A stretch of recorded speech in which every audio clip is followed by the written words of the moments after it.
number one health podcast in the world, thanks to each and every single one of you that come back every week to listen, learn, and grow. Now, I am so grateful for this amazing community that we have, for each and every one of you that lend me your ears twice a week. And as you know, I'm always thinking about new ways in which we can serve and support our community and your journeys towards a better understanding of yourself and a better understanding of your friends, your family members, and the people around you and the world around us as well. Now, this episode is sponsored by BetterHelp Online Therapy. And today I'm joined with Jesus Joe, licensed marriage and family therapist and head of clinical operations at BetterHelp. And in this new monthly series, we will be serving real listeners of the show and community. You'll hear the stories, the things that they struggle with, and get to sit in on a real therapy session with the intention of letting you know you're not alone. We're all dealing with something. And in every show, we will address different themes, different experiences. And our goal is to bring more awareness to taking care of your mental health and provide everyone the tools, resources, and encouragement they need to heal their past for a brighter future. Now, when we were thinking about this idea, one of the things I realized is that today we hear a lot about therapy. People say, oh, my therapist said this to me, or I learned this in therapy. But rarely have we actually sat in on a therapy session. We don't know what it looks like. And often our family members don't know what it looks like. I'm hoping that this is going to be a resource that you can share with your friends, your family, so that they can understand therapy better, so that you can understand therapy better. And as a community, we can heal together as well. Today, Jesus and I are joined by a very wonderful and special individual named Ashley. And Ashley's joined us today to share her journey, to share her story. And I want you to welcome her and give her the deepest, warmest, most beautiful welcome from our On Purpose community, because she so kindly agreed to be a part of this today. So Jesus and Ashley, so grateful to have you here. I'm really thankful to do this with both of you. And this is the first time we're doing this. It's historic and it's special, but thank you for being here. Yeah, thank you for having me. Yeah, thank you for including both of us. Yeah, it's exciting. It is exciting. And, you know, we were talking a bit beforehand, and we really want to honor you, Ashley, and make sure that we serve you in an effective way. And so I'm going to now hand over to Jesus, who's going to start this wonderful conversation and discussion. So, Jesus, over to you. I mean, just continuing a little bit of something Jay was mentioning, I want to make sure that you feel safe, that you feel comfortable. So if there's ever a moment that the conversation is going somewhere that doesn't feel right for you, you can indicate that in whatever way that you need to. But thank you so much for being willing and open to talk about yourself for so many people, because I think part of destigmatizing the idea of seeking support is seeing other people do that. Right? Seeing other real people doing that versus just hearing commercial after ad about doing this or trying this new thing. So my understanding is that you've already been in therapy for some time. And I was wondering if you could share a little bit about what initially got you to try it the first time. So initially, I was so against therapy. I didn't want nothing to do with it. Like, I thought it was a lost cause. I was like, no one can help me. Like, no one can imagine what I'm going through, or even trying to tell me what I can do to get better, because in my mind, nothing could help me. 2018, I believe, I overdosed on like sleeping meds, and after that I was kind of actually forced into it. Like, I didn't have a choice, and that kind of started my therapy journey. And from there, I was in therapy for 2 years. Something going on in your life led to some unsafe behaviors, like ways to cope. Like, people often turn to substance when there is trauma because it helps numb stuff. It helps you not think about things.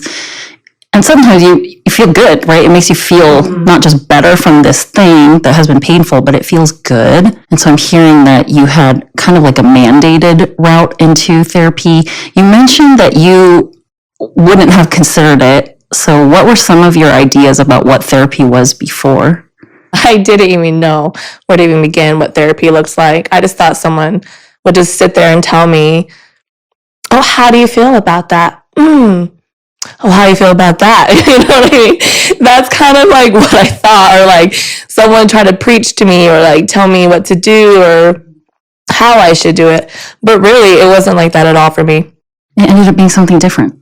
Exactly. I know you can't like give an entire synopsis of the therapeutic journey that you've been through, but now that you have gone through some of these sessions, and it sounds like you found out it wasn't just, so how did that make you feel? And I'm sure your therapist did ask many times, well, how did that make you feel? What do you think of therapy now then? What is therapy if somebody is to ask you, a seasoned client, like what to expect if they were to try this out? Therapy is amazing. Honestly, I recommend it to everybody. They tell me the problems, like, you know what, you need a therapist. And like, I don't even mean that in like a negative, it's not a negative thing at all. It's very positive, and I try to enlighten that. But for me, when I was in therapy, like, okay, so you have these dark thoughts, and when you don't recognize them or you don't even know what they are, it can easily spiral out of control. And so with therapy, she really helps me recognize these thinking traps, is what we would call them. And throughout the day, I was more aware, like if I would say, I'm worthless, or you can't do that, I would be like, wait a minute, like that's not true. Like let's kind of lay it out and understand like what this is, or like where it's coming from. That's something I still practice until this day, every single day. Catch myself thinking something negative. And obviously there's more to it, but something I really took away from that. Dude, you're describing cognitive behavioral therapy. That's exactly what it is. Yeah, you went through this process where somebody helped you learn to identify and then articulate your internal process. Because when you can start talking about it or even understanding it a little bit better, I think that's when you really are able to make strides in terms of finding healing for yourself, the ability to let the things go that you need to, the ability to move on. So you shared a little bit about what led to your first session, right? You were forced because you became unsafe to yourself. Exactly. Can you share now what you think led to the types of feelings you were trying to numb with substances? Well, I think it was just like a let up. There wasn't like a particular event. Well, something did trigger it, and I can talk about that. But just overall, like I've been struggling with it since I was a young child. And I think it was like really just like a matter of time. And I think if I like received help sooner, it wouldn't have gotten to that point. And for like a lot of people like me, unfortunately, something that drastic has to happen for us to even want to accept help. Yeah. The rock bottom experience, right? Like people, not people, I should say we often feel like there's some kind of like shortcoming or something wrong with me if I need to reach out for support, because a lot of us have this misconception that therapy is for the weak-minded, the people that are absent of some kind of strong will of their own. And it takes a lot of courage, I think, to finally realize like vulnerability takes a lot of strength. Being able to open up to someone, being able to open up to yourself and admit a lot of stuff. Yeah. And so you mentioned like your life led to that moment, I'm sure, series of events. And then you also said something about something did trigger this. So is that something that you're willing to kind of open up about now? I think at that time, my depression really had a hold of me. Every single morning, the first thing I would do is cry, just because being awake was that difficult. I didn't even want to spend the day with myself, mentally. That was going on for a couple months, and I feel like no matter what I did, like one day I would wake up, I feel like I would do a good job, but I felt like it was still not enough. I'm like, wow, I really gave it my all, and it still was not enough. I was like, what is the point of being here? One day, my ex-boyfriend and I got in an argument, and I was like, wow, I'll never be enough. I'll never be worthy. And normally in those situations, I will contemplate. I'll have a conversation with myself. Like, okay, Ashley, one more day, like just hold on. But that day, there was no conversation with myself. A switch just flipped, and I just went through with it. And I was like, worst case scenario, I go to sleep and I wake up like, okay, but like best case scenario for me, I go to sleep and I don't even know what happened. That's what I was hoping for, but it didn't exactly go as planned, which is probably the best. I felt like a ticking time bomb. It was just a matter of when, really.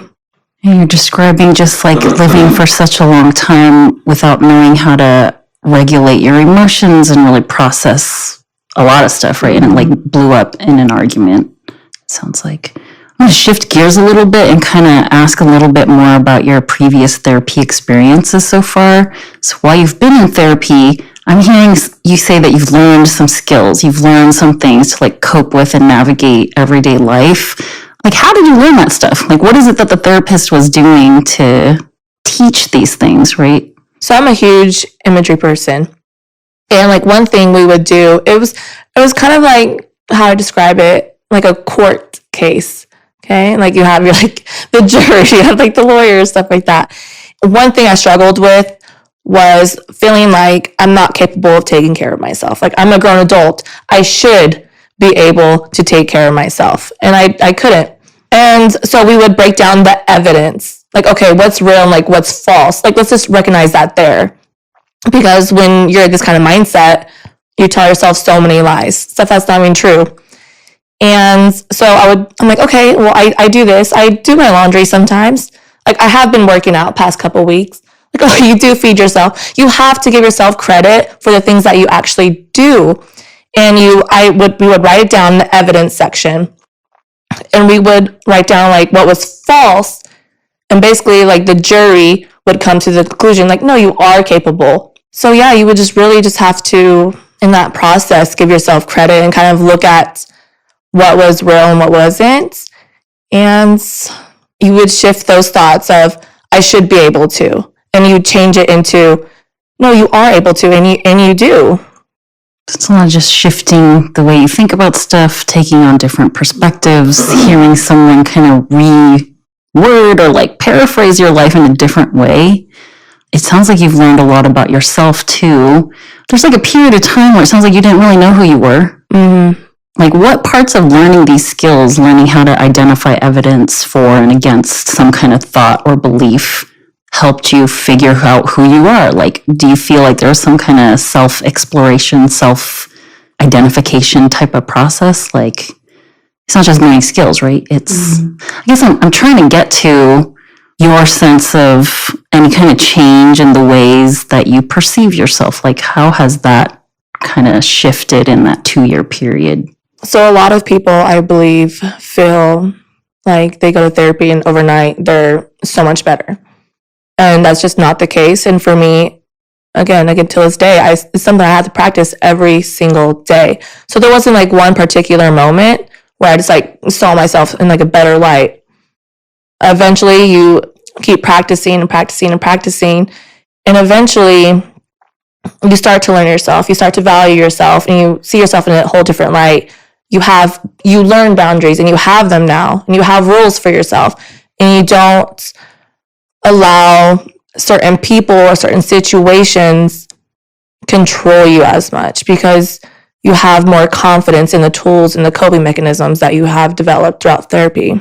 And that's definitely helped me a lot. And like to this day, I really do see myself in a higher light and I don't let people take advantage of me as much as I used to back in the day. Back in the day, people took advantage of you. In what ways do you think that was happening that you're able to prevent now? Well, just one example you were mentioning earlier, people, they kind of self-sabotage, whether it's drugs, alcohol. For me, I didn't do any of that. For me, my reckless behavior was being promiscuous. And that's kind of like what I learned growing up was giving yourself in return for love. So that's what I thought I had to do in order to receive any sort of love. And so I would give myself to guys, and like thinking, oh, this is how they're going to accept me. This is like where they're going to love me. This is where I'm valued. And now it's not like that at all. I'm just like, no, I have so much more to give than my body. You know what I mean? And so that's just one example of how things have definitely shifted for me. You're speaking of something huge here, right? Is like we as people, we learn how to not only give love, but how to receive love from very significant people really early in our lives. childhood. And those people that are supposed to love us unconditionally, keep us safe, nurture us, show us that the world is a safe place, have a lot of power over us as young children. And so what I'm hearing is when you were a young child, some kind of event or series of events taught you that love means something specific, right? So I'm curious, in your therapy experience, how much did you go back and talk about your childhood in that time? When I went to therapy, we did go, well, you kind of have to understand why you feel this way. And it does stem from your childhood, everything. So we really did start from there, and we broke it down from there. It really does help. You start to realize how you're acting in the present it stems from that. We reenact, we try to correct what happened to us as kids in our adult relationships. And I think we all try to the best of our ability, but to try to correct something that happened to us when we were 6. We didn't know any better, Yes. Trying to make this 6-year-old, be smarter. You should have known better, which we tell ourselves all the time. It sounds like you learned to have compassion for the small child inside of you. Yes, 100%. Like, even to this day, I'm 27 years old, and to this day, I still feel like that little girl. Like, I feel like it's my duty to protect myself and be that person little Ashley needed when she was younger. You really do feel like it's your fault, or you should have done this differently, or should have done that. You blame yourself and you're ashamed of it, but really it's not in your control, and the people in your lives should have been the ones protecting you. Yeah, shame. Shame is a very powerful thing, right? It's like there's a difference between when we feel guilty for doing something bad, we recognize that this thing, we probably could have made a different choice. But shame is adding some really painful and uncomfortable stuff on top of that. I did this bad thing because I'm a bad person, or this bad thing happened to me and I deserved it because I'm a bad person. In therapy, do you feel like you can remember some kind of shift in that sense of shame, something that released you from feeling like all this stuff happened to me because I'm bad? What about this process? What about talking about yourself and your life helped you start to shift this idea away from being a bad person? Because I'm hearing you say that you are a good person. When did that change? How does that change? There's not one moment where it just shifts. It truly happens over time. And within my time of therapy, the 2 years, of course, relationships, jobs, real life situations are happening. And when I'm acting on them and I feel like, oh, this is happening to me, I deserve it anyways, I'm a piece of crap. You know what I mean? And so you would accept that for yourself. But over time, you realize wait a minute, I don't deserve that at all. It shouldn't be happening to me. You shouldn't accept that. And once you create those boundaries for yourself and practice it, it does get better. A lot of people wonder, why do we go to therapy every week? What is it about this cadence of whatever? And it's why don't we go every day if I'm trying to solve this huge problem that's been part of my life for such a long time? And really, your life, your healing is what happens outside of therapy. It's just 1 hour a week. Most of the time, it's you can't expect this 1 hour a week talking to someone on the couch or whatever to fix everything. It's talking about some stuff, learning some things, identifying feelings and behaviors that you could try to start working on in a different way.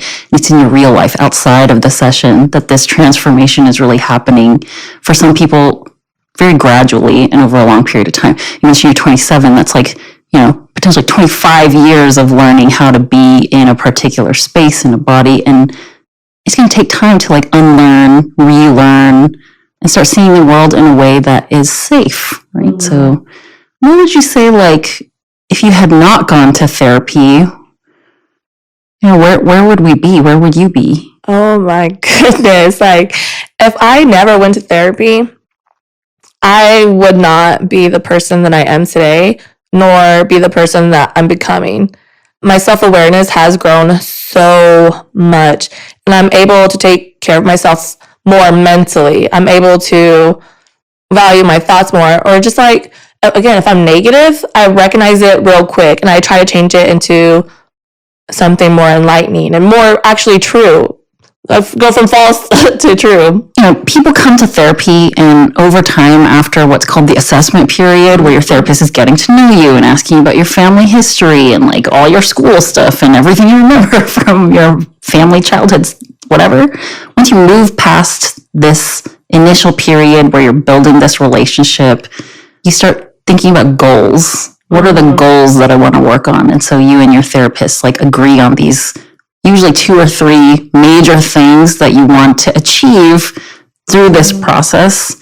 And usually you're looking for something called SMART goals. People talk about this all the time. You want to be specific, measurable. What's not always explicitly stated as a goal is increased self-awareness, but I think that's always going to be an outcome. At least I think most therapists are hoping that that's an outcome for their clients. So I'm really glad that you were able to even identify that that's something that's shifted for you, is self-awareness. Yes, honestly, without my self-awareness, I think I would be so lost, because I do believe self-awareness is the first step. Like, you have to even recognize what you're doing or how you're behaving or what you're thinking about yourself. That's where it's starting, like from recognizing it. So if you don't recognize it, you really can't move forward or even try to get better. You were talking about the assessments, right? And so maybe like every 6 months we would review. And when I was feeling better, I'm doing better, we were reviewing from 6 months ago. And it was so sad. My heart was breaking for 6 months ago, actually. And she was saying, I'm referring to her. Honestly, that's how I feel. It's like, I feel like a new person, like, honestly. But she was just referring to her like a self, like, unworthy, I'll never get better. It's like, it was just very, very dark thoughts. And I was so sad for, I'm like, oh my God, I'm like, that was me. Are you sure you're on the right assessment? And like, how I said these things. And yeah, it's true. It was just like, it was a transformation. And to reflect back on all of those and like how I was feeling where I am today, it was a good feeling, because I wasn't feeling that way any longer. Yeah. What you said is like exciting to me, because you're describing this very powerful component of not just therapy, but just like tracking your thoughts, tracking your moods, your behaviors. This is like why a lot of people choose to journal. They like to look back and see how far they've come. Like, if you never wrote down or put somewhere where you can remember where you were, it's very, very hard to identify how much better you've become, how much better you're feeling. So in therapy, it's a really like specific, intentional place to be able to have someone else doing that with you, tracking stuff, bringing your attention back to like, remember what you said last time? Because that doesn't really fit with what you're saying today. I'm hearing that you're a great therapist, really. It's like somebody that great. Yeah, is with you in this moment, but also taking you back to relevant moments in the past to make connections. This is what helps people gain better self-awareness, because self-aware people think about themselves in every chapter and season of their lives, try to relate the past to the present and how that's going to affect their future. And really, somebody that's not self-aware, it's going to be really hard for them to practice empathy, to be able, the ability to feel for another. So can you say anything about like your experience with empathy and whether you've noticed like a shift with that with your improved self-awareness? Yeah. So I was considered myself an empathetic person even before then, but there would be times where I'd feel like a robot, like almost incapable of feeling sorry for somebody. I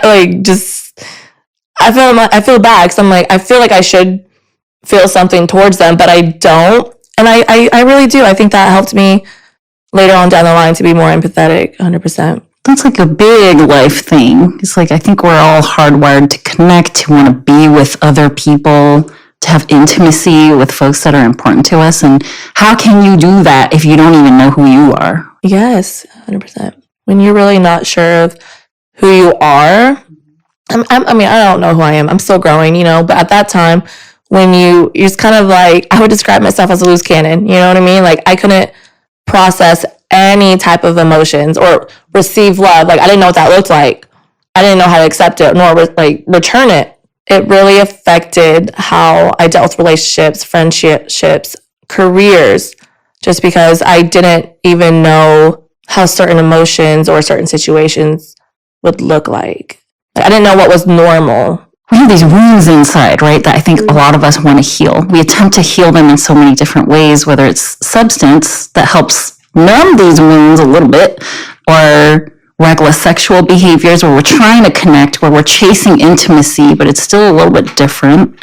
Or, burying ourselves in work, like all this stuff that we're trying to do to feel normal, like you say. What I'm hearing is like a larger acceptance of just you as you are, that you don't have to perform, that you don't have to be like a specific model of someone in order to be worthy of anything. You really accomplished a lot. Thank you. What would you say were your initial goals?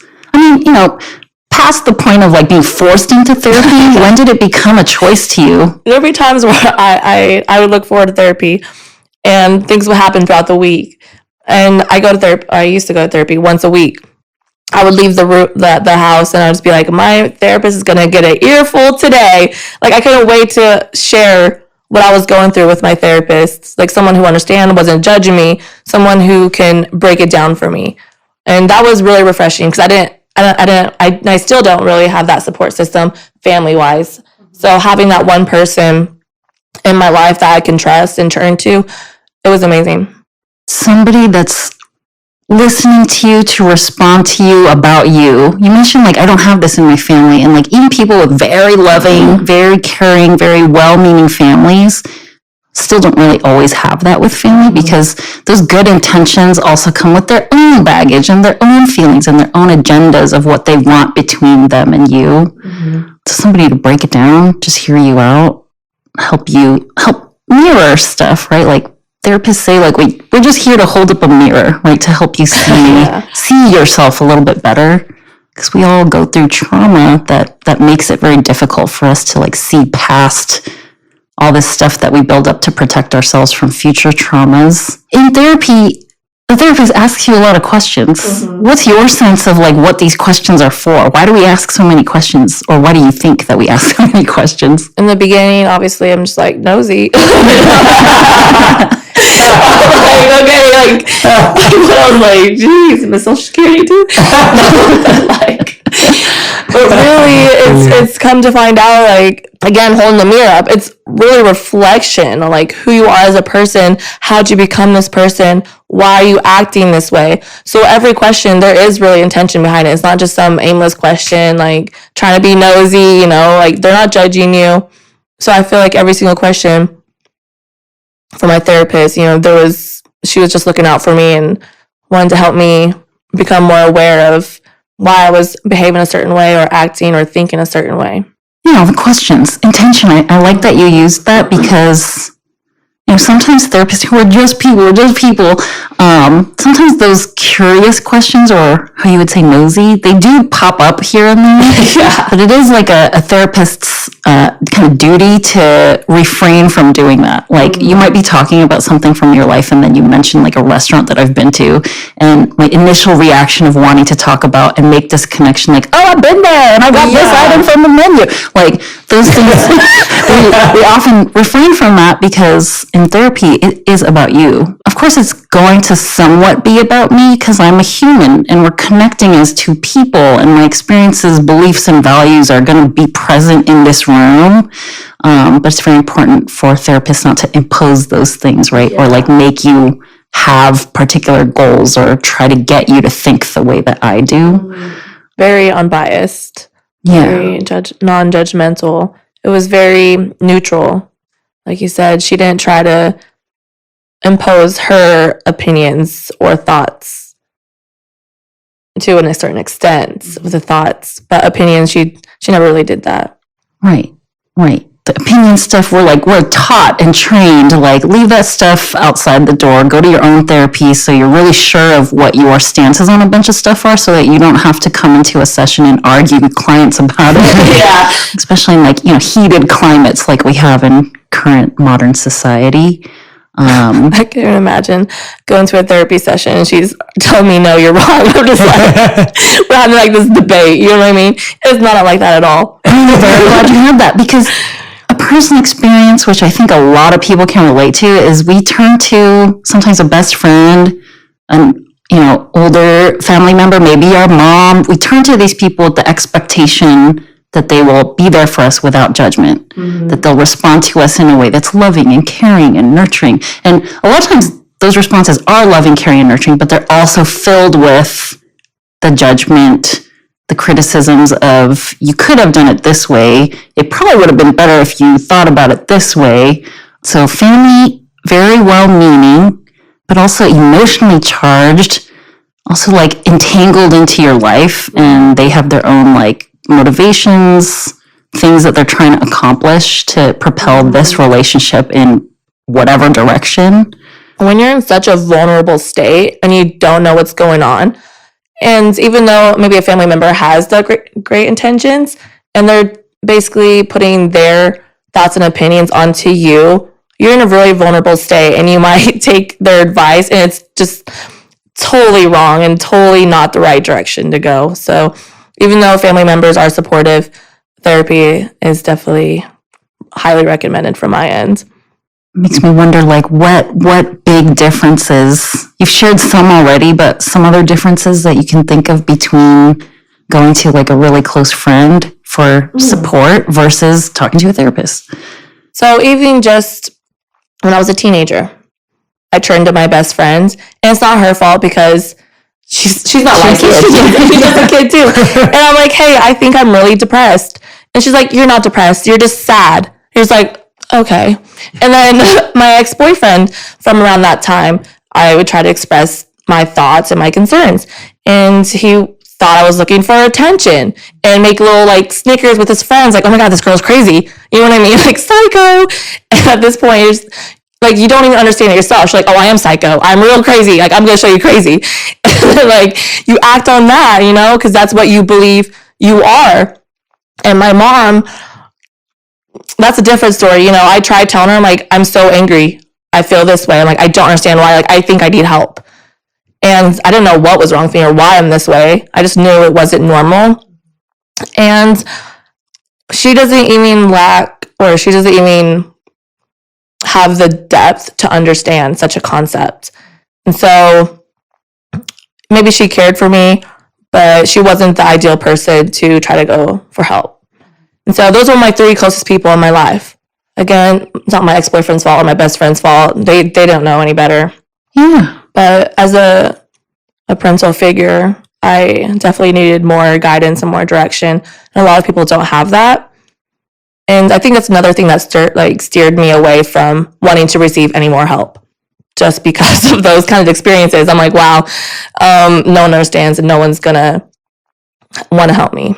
Yeah, I mean, this is what happens when I open up, is I'm met with like rejection or someone withdrawing or someone shutting down or someone telling me I'm wrong, invalidating my experience, saying that I'm not really feeling the thing that I think I'm feeling. You feel like you shouldn't be feeling this way.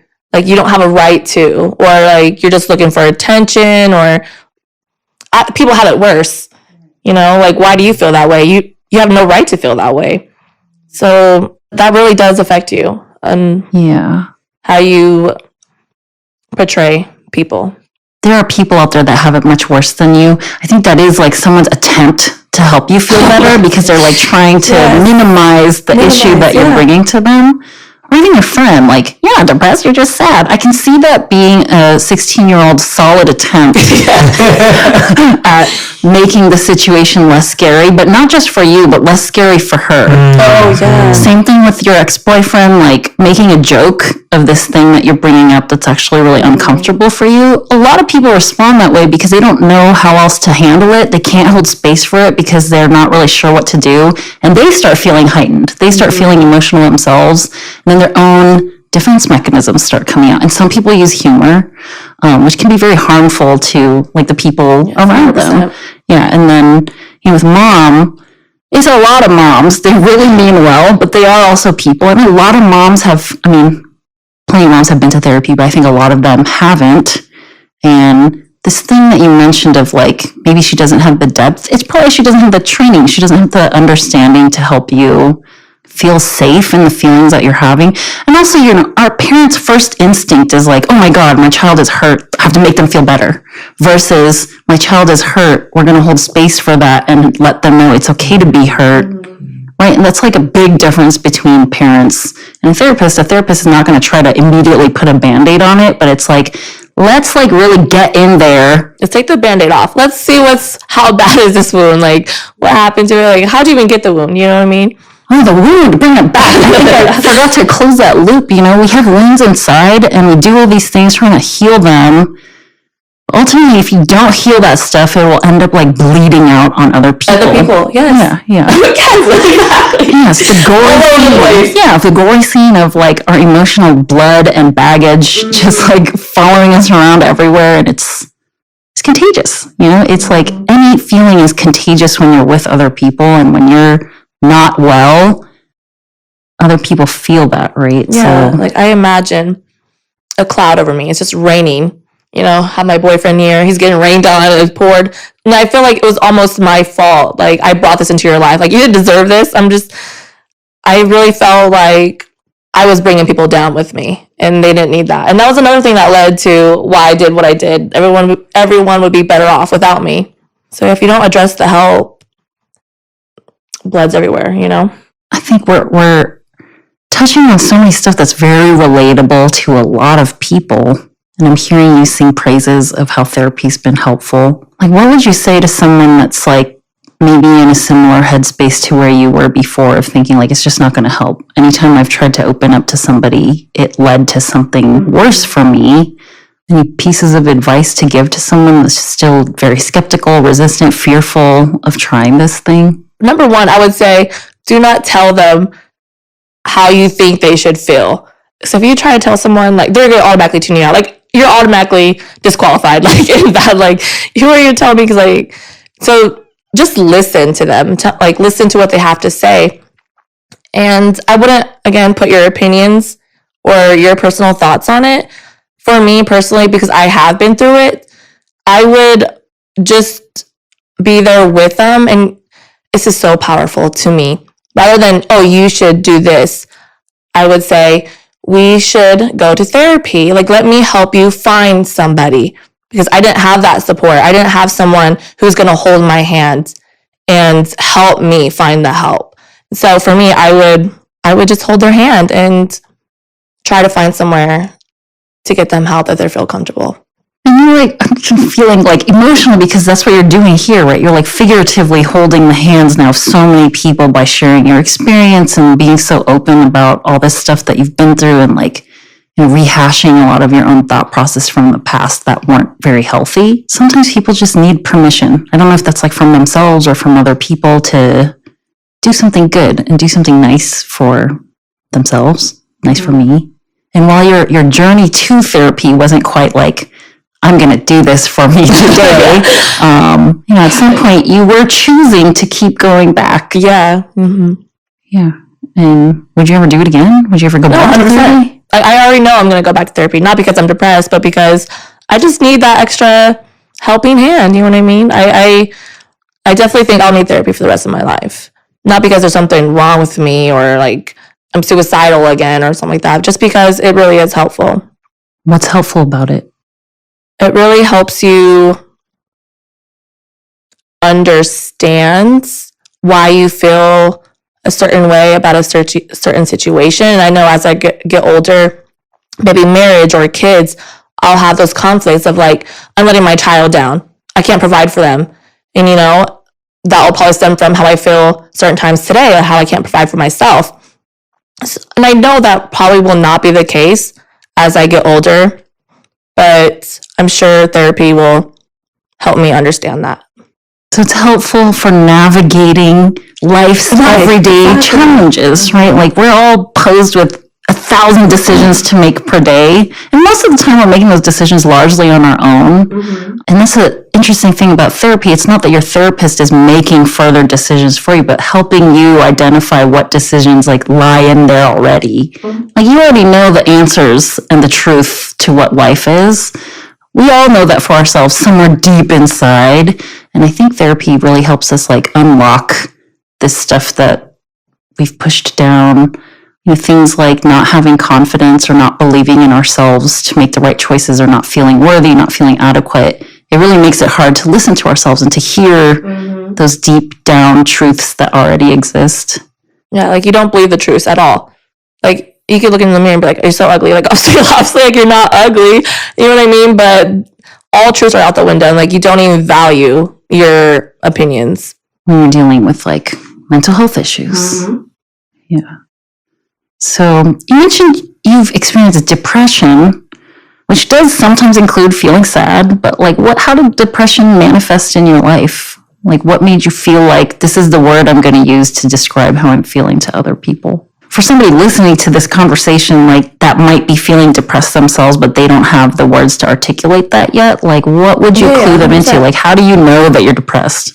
For me, I was very, very angry. The moment I woke up, I just filled with so much rage. And it'd be to the point where I just want to cry. That's how like angry I was. And obviously, you're being suicidal. I don't want to live. Like, that's not normal. Like, I just want to end my life. And you're sitting there, have a pros and cons list, trying to think out like, okay, like, why should I not do it? Like, that's not normal. And just constantly feeling worthless, like not feeling like you deserve to live. These I knew were not normal. And I felt that way like as a young child. It started with the anger. That's why I can tell you it started with anger. And that's insight, because if you ask a therapist, how does depression manifest in youth, in small children? And anger is actually something that someone needs to assess for. Temper tantrums, this like really dysregulated way of being. If you're waking up really pissed off every day, that's not normal. Yeah, and I definitely encourage parents, because I see it a lot, like if a child does act out, all children act out, but if it's like a constant pattern and you're punishing them, I think that's like the worst. I'm like, no, take a moment, listen to your child, try to have a conversation and understand why are they feeling this way. And you'd probably learn a lot about your child and realize punishing them, sending them to the room, making it worse essentially is not the way to go, but getting help. And it's probably the parent needs help too, you know?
It's a partnership between the child and the parent.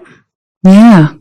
Some education around just emotions, how they creep up, like what they look like in kids. I mean, small kids especially, like their primary language is not English or whatever language it is where they're growing up. It's play. They understand the world through how they play, how they engage in a very active way outside of just like verbal communication. So yes, like paying attention to kids' mood.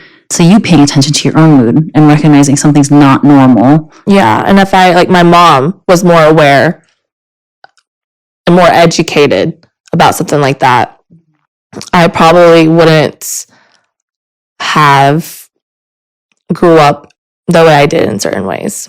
And plenty of parents, they mean well. They really tried their best. It speaks to like the importance of education around emotional intelligence and maybe incorporating a little bit more into like standard curriculums at school, how to just like tune into your feelings, how your feelings affect your everyday life. I imagine many of us could have benefited if our moms were a little bit more aware about all this stuff. 100%. Yeah. I don't mean to laugh, but some people are really are clueless, I should say. And I really think it's very helpful to start with children or even teenagers. I think that's really where it begins, because that's where you start to become programmed to be a certain way. And you're going to move out of your parents' house and you're going to live your life, but yet you're still acting a certain way. And like, you don't even realize it's coming from your childhood. Like, you just think you're some like adult with an anger problem, or you're just like super depressed. Like, you don't even know why. And that will carry on with you if you don't recognize that you have a mental health problem. Therapy helped you in those ways of recognition and, connecting the dots between what happens in childhood and how you're relating to other people now. Mm-hmm. Thank you, Ashley, for opening up so much and sharing about your journey. It's really, just sitting and listening to you both have a discussion about the journey you've been on, also hearing you open up about your feelings as someone who's in the room observing. It's actually really quite remarkable when you get to just be patient and listen to someone reflect on their own emotions, because it encourages you to do the same for yourself. And so I know that, to the hundreds of thousands of people, millions of people that will listen to this afterwards, I'm hoping that everyone who's listening and watching is also thinking about the questions that Hesu is asking, thinking about the ideas that you're mentioning, and are gaining that self-awareness and that regulation of their emotions and the understanding of themselves. Because it's strange to sit in on a conversation. I think most of the time we spend our time in conversations thinking, what am I going to say? Yeah. What should I say back to that person? And obviously, as we see with Hesu, what she's doing is she's trying not to project her own feelings so that she can truly listen to you. And then I've just been silent for the last nearly 45 minutes. And that's actually a really powerful practice, true, because now you're not sitting there thinking, what should I say? Or how do I sound? Or, I can relate or not relate, or judging, but I can just observe. And so I think this has been a really powerful practice even for me to just sit and listen and sit and hear. I think it's just been a healthy conversation to have a discussion about, the benefits you've seen and the growth you've seen. And I think that's a great starting point for this series in just understanding the benefits of therapy, and someone who's, committed to 2 years, right? Yeah. Someone who's committed to 2 years of therapy and the benefits they've seen. So I'm very happy with the fact that everyone who's been listening and watching has had the opportunity to sit in on a conversation with a therapist and see where some of the questioning can go. And also to sit with someone who has done therapy, who is able to articulate and explain their experiences, clearly and concisely. I know there's a lot of people who are like me. I don't have a family to turn to, or at the time, many friends. I didn't have a huge support system. So I really, truly felt very, very alone. So to take those steps, it takes a lot of courage. And I hope people listening really take away, even though I am alone, I don't have that support system, there's still hope for me. I'm still worthy. And I really, really, really, really hope that they do their research and really find someone they connect with. And I do.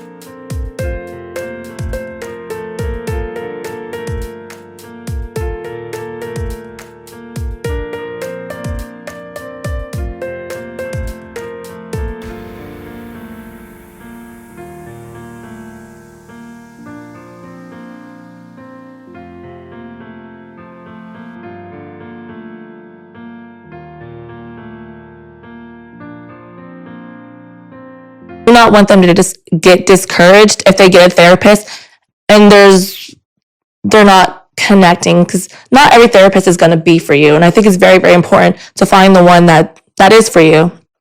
And I really just hope people who are listening really, really, really, really do receive the help that they need, because there's nothing wrong or negative about therapy whatsoever. It truly is life-changing, and I do not regret it at all. I know I'm going to do it again, and I'm so grateful for my therapist. when we were on the phone during the COVID times, and we were like saying our goodbyes. She's like, I'm so proud of you, Ashley. Like, you really have come so far. And I just started crying because she really was almost kind of like that mother figure that I never really had, and like someone who truly cared about me and wanted better for me. Yeah. You're describing so many like pinnacles of things that therapists learn about in grad school. Like, psychologists love to label human behaviors with all kinds of words and stuff, but like the therapist becoming like a mother figure to you, that happens a lot, right? It's what we call like a corrective emotional experience. This person that is validating of you, that can listen to you, nurture you, kind of show you what gentle love and acceptance looks like and feels like in a really controlled, safe setting. And it's not that like, therapists are not set out to like become your new family. But I think experiences that come through sessions can help someone recognize like, I can create my own family, whatever that means to me. Like the stuff that I feel like is supposed to come from family, which is love, acceptance, support, I can provide that to myself, and I can learn how to do that. Yes. With this other person that can model for me, because unfortunately my mom didn't, or whatever it is. Amazing. Well, thank you both so much for helping us sit in on that conversation and to observe and learn and listen, and just really grateful for both of your honesty and transparency, and Essie for guiding this conversation and asking really amazing, insightful, thoughtful questions to really extrapolate the learnings. And I hope everyone who's been listening and watching back at home, you felt you've got a bit more of an insight. And we're going to be doing a lot of these episodes where we dive into different themes, have different conversations, look at this from different angles. And I'd love to hear your feedback. I'd love to hear your thoughts. I'd love to hear what you learned, what surprised you, maybe something you didn't expect, or maybe something that you felt reassured by. I'd genuinely love to hear from you. So make sure you share your feedback in the reviews, on Instagram, on Twitter, wherever else you're active. Please do let us know, because I'm always looking out to see what is it that resonated with you, what is it that connected with you. And for those of you who don't know, this episode was brought to you by BetterHelp, which is helping millions of people by making professional therapy more affordable and accessible than ever. And I have shared my own top 3 reasons why I believe everyone can try therapy. And to check that out, you can visit betterhelp.com/J's top 3. And so that's better, HELP.com/J's, JAYS, that's my name, TOP3. And when you do that, everyone who does that will get 10% off your first month of online therapy when you sign up as well. So that's for our On Purpose listeners. And so remember that you deserve to invest in yourself, and BetterHelp is a great way to start to do that.